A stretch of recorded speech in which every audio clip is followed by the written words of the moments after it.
Hello viewers, எப்படி இருக்கீங்க? இன்றைக்கி நம்மளுடைய சண்டே ஸ்பெஷல் நாட்டுக்கோழி குழம்பு எப்படி வைக்கிறதுன்னு பார்க்கலாம்.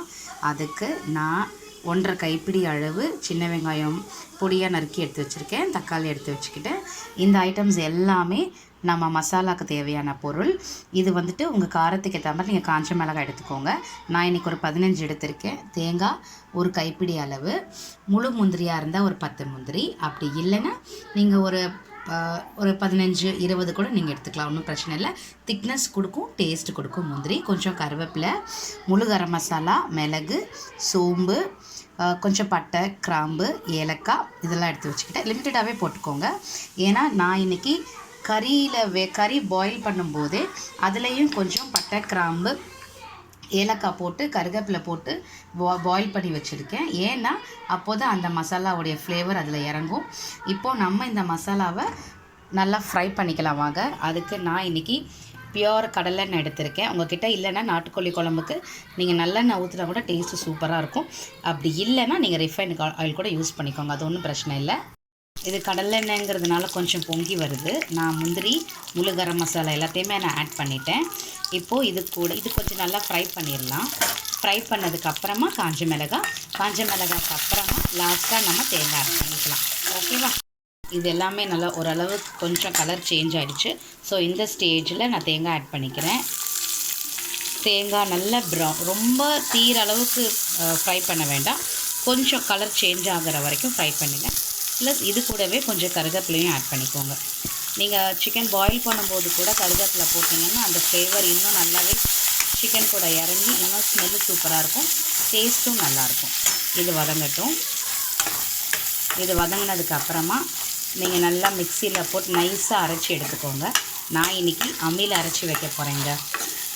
நீங்கள் அம்மி இருந்தால் அம்மியில் அரைங்க, இல்லைனா மிக்சியில் நல்லா ஃபைன் பேஸ்ட்டாக அரைச்சிக்கோங்க.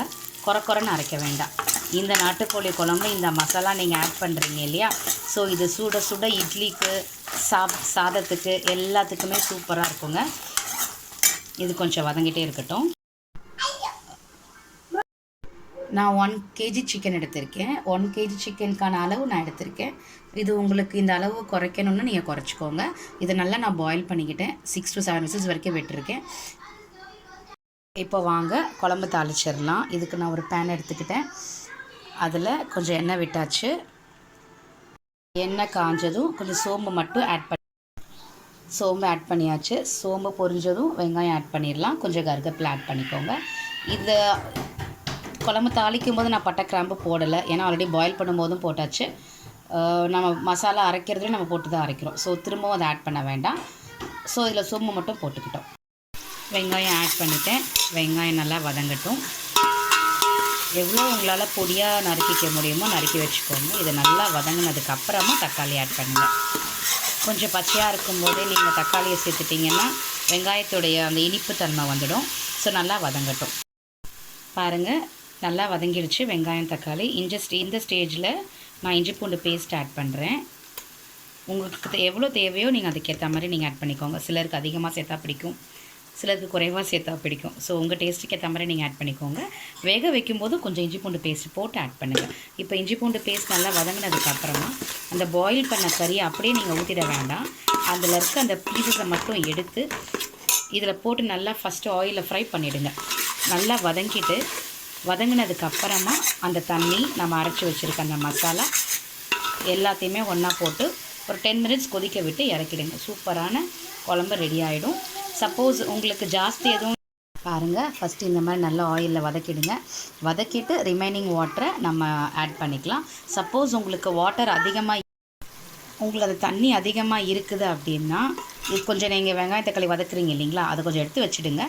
அந்த பீசஸ் எல்லாம் எடுத்து போட்டதுக்கப்புறமா அந்த ரிமைனிங் வாட்டர் தேவையானதை எடுத்து வச்சுக்கிட்டு எக்ஸஸாக இருக்கிற ரிமைனிங் வாட்டரை அந்த வெங்காயம் தக்காளியோட கொஞ்சம் ஆட் பண்ணி பெப்பர் போட்டு கொஞ்சம் கொத்தமல்லியை போட்டு கொடுத்துட்டிங்கன்னா அது நாட்டுக்கோழி சூப்புங்க, சூப்பராக இருக்குங்க. நீங்கள் அப்படியும் நீங்கள் ட்ரை பண்ணி பாருங்கள். நான் இன்றைக்கி தண்ணி குறைவாக தான் இருக்குது, ஸோ நான் ட்ரை பண்ணலை. இது நல்லா வதங்கட்டும். பாருங்கள், இந்த சிக்கன் நல்லா வதங்கிடுச்சு.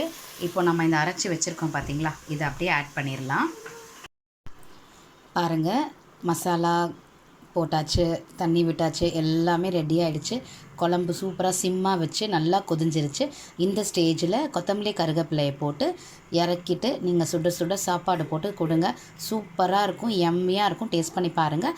கொஞ்சம் உங்களுக்கு காரம் எதுவும் குறைவாக இருக்கா மாதிரி தெரியுதுன்னா நீங்கள் கொஞ்சம் பெப்பர் கூட நீங்கள் ஆட் பண்ணிக்கோங்க. ஸோ கரெக்டாகிடும் உங்களுக்கு. Thank you viewers. சப்ஸ்கிரைப் பண்ணுங்கள், லைக் பண்ணுங்கள். தேங்க்யூ.